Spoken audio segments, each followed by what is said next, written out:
featuring our ex-MMI Young Medics Committee, Josephine Ong, and a well-recognized character from previous videos, Corey Heng. In today's episode, we will be talking about the involvement of medical students in research. But first, can you guys briefly introduce yourselves? Okay, so I'll introduce myself first. Hi, I'm Josephine. I'm the ex-social media manager of M.I.N.O.R 22-23, and currently I'm a third year medical student. Just finished my pre-clinical years, so I'll be moving on to my clinical years in Seremban next year. Hi, my name is Yi Heng. I guess you guys know me from the video in MMI, the one that's very trending right now, hopefully.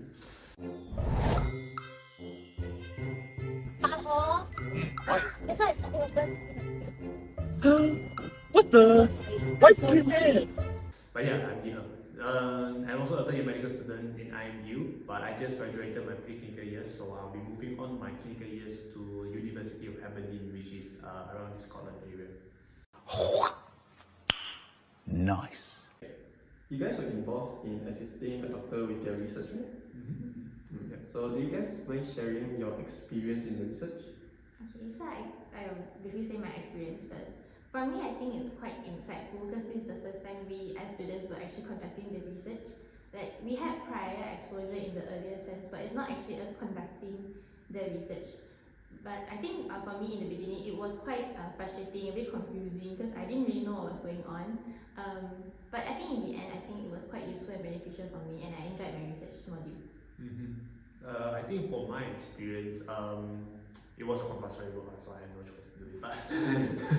But it was still a good experience, I would say, overall. As this research is something that we would not have as a pre-clinical students, as we always were taught that pre-clinical years is always where you always need to study your theories and only your enhancing your knowledge skills. But this research actually will help you to expand your knowledge towards the outside world, like what is going on, what is the trend on the technologies, the medical field, is there any updates on the current diseases, the medication that can be done for the patient and so on. So I guess it's really something that's very delightful to have. So it's just something different from your usual studying from the textbook or lecture slides. Or... Yeah, it's definitely really different, as this research is something that I didn't expect. It's really will make you realize that knowledge doesn't come only from the textbook, it actually comes from your experience and outside world. Just ask something deeper. So what did you guys actually do during the research? Like, how was the flow and how was the workload for you guys? I think I can explain a brief summary about it. Just research actually is quite a very long process. It usually takes about 3 months. So usually at the start, before we start research, we will need to decide as a group on what's the topic that you want to research about. For mine at least, it was the prevalence on insomnia among the medical students, mostly in IMU. So with that in mind, after we decided on the research topic, we need to give justification. So how we do that, we usually go through by literature review. That is going to be the most important thing to have throughout your research years. So what does this involve in research? It's going to be involving you to review your articles, going to just search all kind of websites like Google Scholars and such, just to find all type of articles and research that has been done in the past. And then you're going to use those trends and the results that have been gained from those other types of research, and then you're going to back it up and justify why your research topic can be valid. So after this is done, we will move on to methodology. This is the part where we're going to conduct the research ourselves. So there's definitely different ways of conducting the research, but for ours, we choose the most simplest method, which is going to be just online survey. Yeah. So online survey is going to just us sending all those our question that has been prepared beforehand by our group members, and then allow like about 200 students to just participate in the research and just answering a few questions that we provided. So once that is done, we're going to compile all the results and data and move on to the data analysis part. This is going to just involve us going to throw out a chart and just going to see what's the trend like. We use a software called SPSS analysis. I think you'll come through that when you reach your research here. And just going to just let you show what is the current trend, what is the differences, is there any correlations between one and another groups that you have, and just to prove whether your hypothesis is correct or not in your research topic. I see. So you talked about insomnia. So within IMU, or maybe like in general with medical students, How was your data analysis like? So is there like a lot of people with sleep deprivation, or are there a lot of students with insomnia? Definitely. Of course. Anywhere also got one. I don't think only IMU, even other types of medical school will have one. I mean, when I do my research at time, when we see mostly the final year students will have these kind of struggles when they're preparing for finals. And in terms of like athletes and all the types of different cultural people, backgrounds and such, I see there's no difference actually. Very similar to Malaysia. Yeah, very similar. To Malaysia. Especially with medical students until sleep deprived. Yeah. Hey, what about you? How was your workflow like? For me, it was roughly the same as this one, but I was under methodology. The only difference being is we actually had an abstract, which is just a brief summary on like what the research actually is about. For me, my research topic was prevalence, perception, and experience of online resources to aid self-diagnosis among adults in Crime Valley, Malaysia. So like, the reason why we decided to do among adults in Crime Valley, Malaysia instead of just IMU students is that the topic that we chose was actually quite medically related. So if we were to ask medical students to answer this questionnaire, then it would be very biased. So that's why we decided to reach out to more people. And for us, we did do piloting for the Google Forms. What piloting means is that because our research is new, so we had to make sure that the questions that we send out in the questionnaire are reliable. So we needed to ask like 30 participants first to fill up the survey. Then we needed to run through it under the data analysis team, like the software he mentioned, the SPSS. Once it's valid, then only we can send it out to like the general public. So we managed to reach around, if I'm not mistaken, 400 something. Yeah. Then after that we did discussion, which had limitations, recommendations, and conclusions. So that's the only difference between mine and his. I see. So from your data analysis, do a lot of people actually self-diagnose? For those like who are under the medical field, then the higher chances maybe not, because like they don't really they believe that like going to actually see a healthcare professional is better. But among the general public, a lot of them do actually self-diagnose. Yeah, because like it's cheaper, it's more convenient. Yeah. I see. Right. So thanks for sharing about your experience. So let's move on to our next question. What are the benefits of being involved in research, like in terms of a medical student? Does it help with academics, or does it help with your clinical skills, or does it help with both? Okay, I think I'll answer that first. I think it helps more in terms of academic field compared to clinical skills, especially like when you're still a medical student. Because clinical skills is more towards hands-on, like suturing and like all those things. And I feel like the research is more applicable to those interested in pursuing careers like that require a lot of research. Like the one that I can think of right now is oncology. So yeah, but I think it will be helpful in both aspects when you graduate as a doctor already. I see. So besides oncology, can you think of any other fields that require research? I think that's a lot, right? Definitely a lot. I guess not just towards the oncology. Actually, any other fields in the medical part will be important. It doesn't require you to have a lot of knowledge of research, but just have a bit on the basic common knowledge will actually helps you to determine help you to further improve your skills, and just to find out is there any new skills or techniques can be done to save the patient and to improve the patient quality of life, and also further to add more knowledge on the current medical field itself. I think neurology also quite important, because neurology involves a lot of brain, especially brain death is very common in Malaysia, not Malaysia, sorry, I mean around the countries.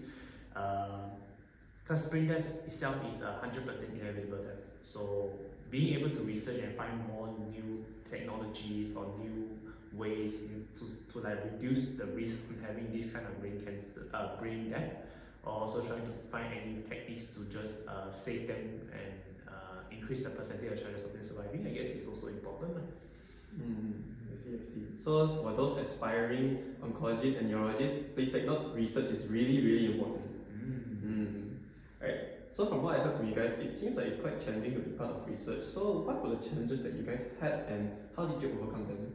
Okay, so for me, the challenges that I face in my terms is like the time constraint, because ours is not actually research, it's more towards like a research module, so we only were given 2 to 3 months to complete the whole thing. Our supervisor wanted to try her very best to publish it, that's why we tried to make it like an actual research module. But then we delegated the work quite equally among our peers, and I would say that the work got done within the given time frame. And another challenge was like the constant changes to our research proposal by our supervisor. because like our supervisor wants to make sure that this like will have as little flaws as possible during our presentation by the judges. And it was actually quite useful and beneficial because we didn't really get a lot of questions from the judges during the presentation. Oh yeah, speaking about questions, that actually happened to me as one of my challenges. Because my supervisor is quite a very in-depth researcher, so he expects us to have all the questions answered without any flaws.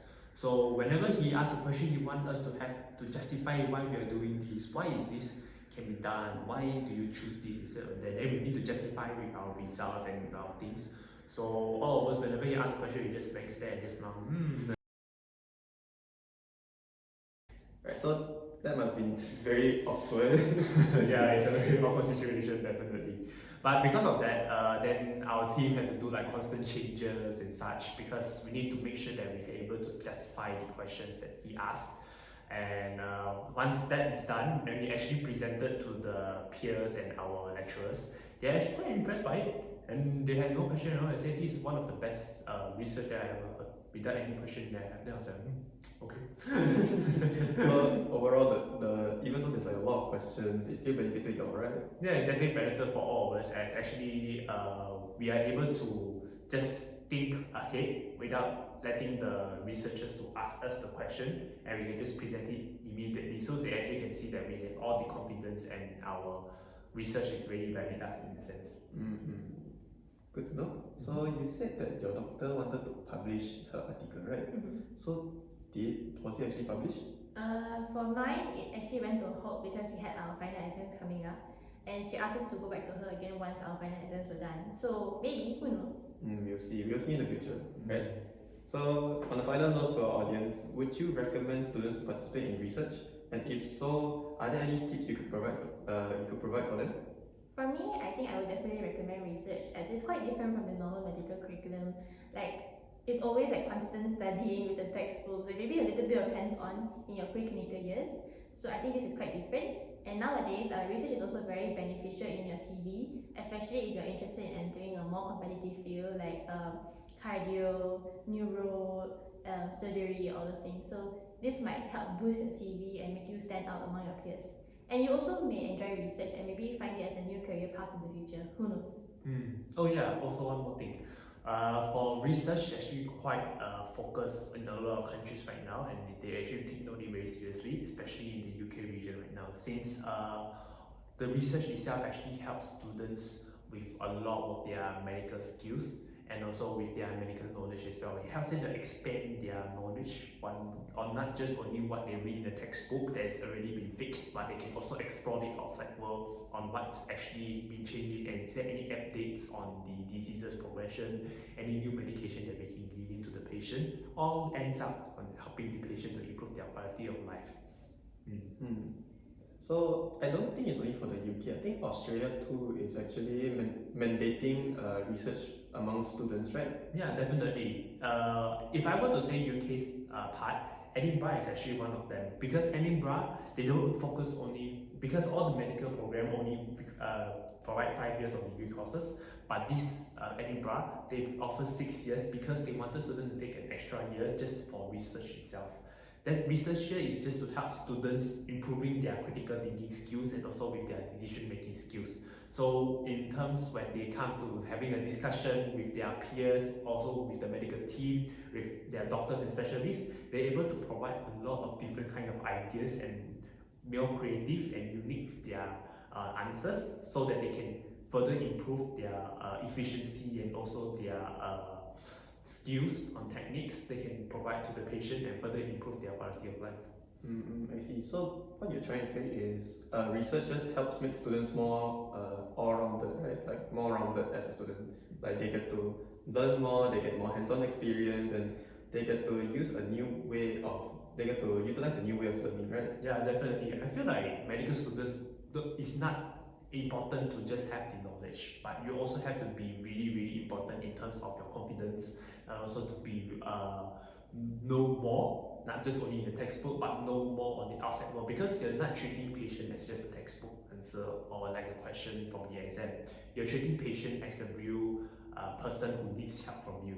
So you need to apply your skills and apply your knowledge and then modify it so that you're providing the best treatment for the patient to help them settle down their progression of their diseases and reduce the risk of it recurring again. Right, nice. Right, thanks so much guys for being part of today's M.I.N.O.R episode. For more content like this, please like and follow us on our social media pages on Instagram, Facebook, and on YouTube. So I think that's all. Thanks guys. Bye bye.